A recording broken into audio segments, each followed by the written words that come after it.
projet était d'avoir un miroir complet. Chaque triangle devait être relié par des électroaimants qui auraient été lâchés et après créer cet effet de miroir brisé. Donc il fallait des triangles légers, il fallait des triangles ajustés au millimètre, mais vu que c'est des pièces qui font pour les plus grandes 3 mètres par 4 mètres par 5 mètres, il a fallu du coup travailler pour la partie construction du décor. Donc le châssis aluminium interne a été soudé en Alsace, dans une société qui s'appelle CEMAC. Donc là c'est le gérant Antoine Crête et son associé Olivier.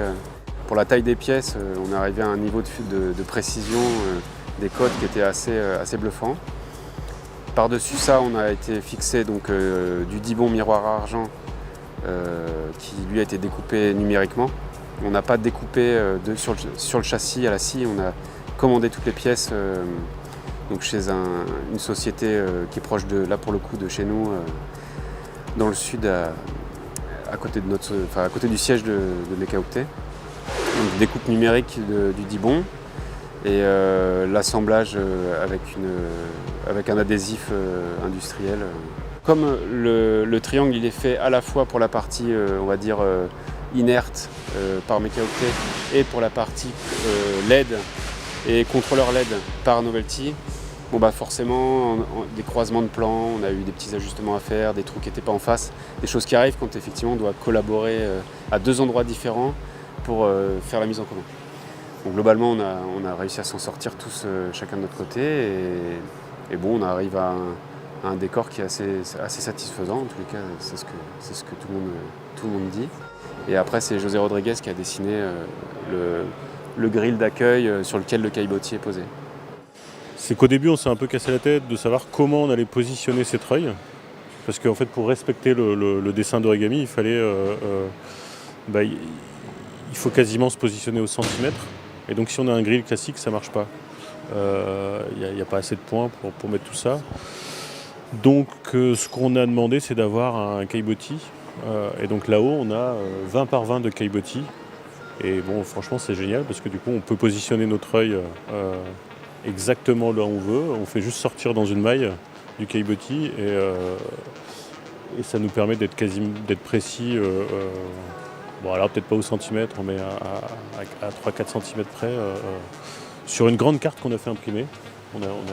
Pour installer tout ça, on a d'abord positionné une carte au sol et on se mettait au-dessus, on posait au-dessus des points dans l'orientation qu'on voulait, et ça c'est super pour les machines. Plutôt qu'un grill avec du pont classique où on n'aurait pas eu les bons points aux beaux endroits, les contreventements machin, on peut pas s'accrocher, il faut se décaler et ça, globalement ça n'aurait pas marché. Non, là ce caillebotis, alors après ça a un coût en poids surtout, parce qu'il y a, de mémoire je pense qu'il y a 3 tonnes de caillebotis, plus nous 3 tonnes, je crois qu'il y a 27 tonnes d'accrochés au final. Bon, c'est vrai qu'en tournée, on a régulièrement une vingtaine de moteurs, mais là il y en a quand même déjà 48, peut-être plus tard. C'est assez grand et effectivement en fixe, il n'y en a pas beaucoup. Tous ces systèmes ils sont systématiquement équipés de double frein. C'est-à-dire que là en ce moment par exemple le système ne bouge pas, il y a 2 freins qui maintiennent.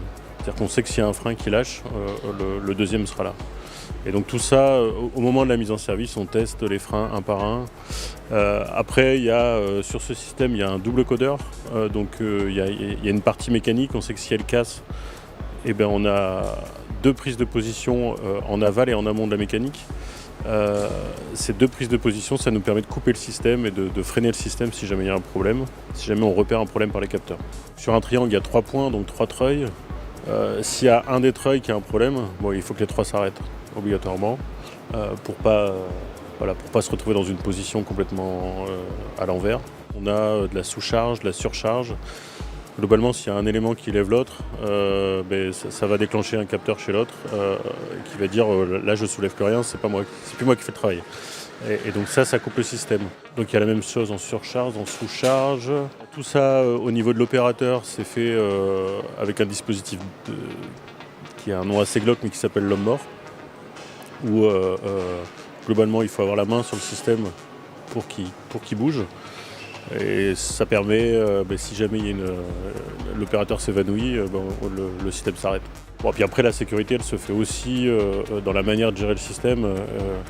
Donc, par exemple, en mode soirée, il n'y a pas de positionnement manuel, il n'y a pas c'est pas l'opérateur qui dit là je vais là je m'arrête là.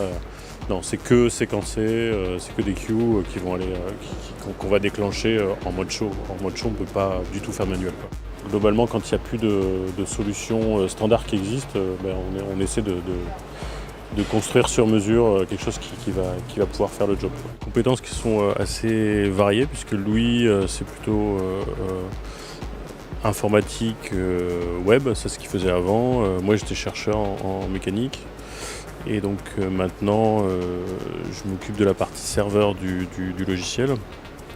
Et on avait Philippe qui s'occupe de la partie mécanique. Il y a toute une partie réseau, il y a une partie système. Donc là, on a embauché une personne, Antoine, là, qui fait que ça et qui vient de l'industrie. Parce que donc dans ce que fait Mécaoctet, en fait, le spectre est très large. Puisque si on prend cette installation où on a des triangles qui sont chacun accrochés sur 3 points, on a donc ici 48 treuils. Et donc le travail de Mécaoctet, il commence dans ce cas à la réalisation du décor sur les triangles. Et après, on a l'accroche, donc on a toute la partie accastillage pour soutenir en sécurité les triangles.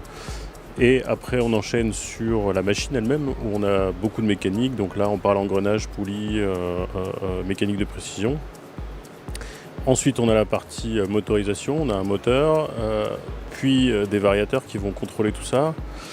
Et les variateurs, pour les contrôler, on a un système qui s'apparente à on va dire une grand mât ou pour le light, où on a donc un réseau temps réel et donc tout ça avec un soft qu'on développe et toute une partie électrotechnique donc autour des variateurs pour gérer tous les capteurs et tout ça. Donc c'est assez large.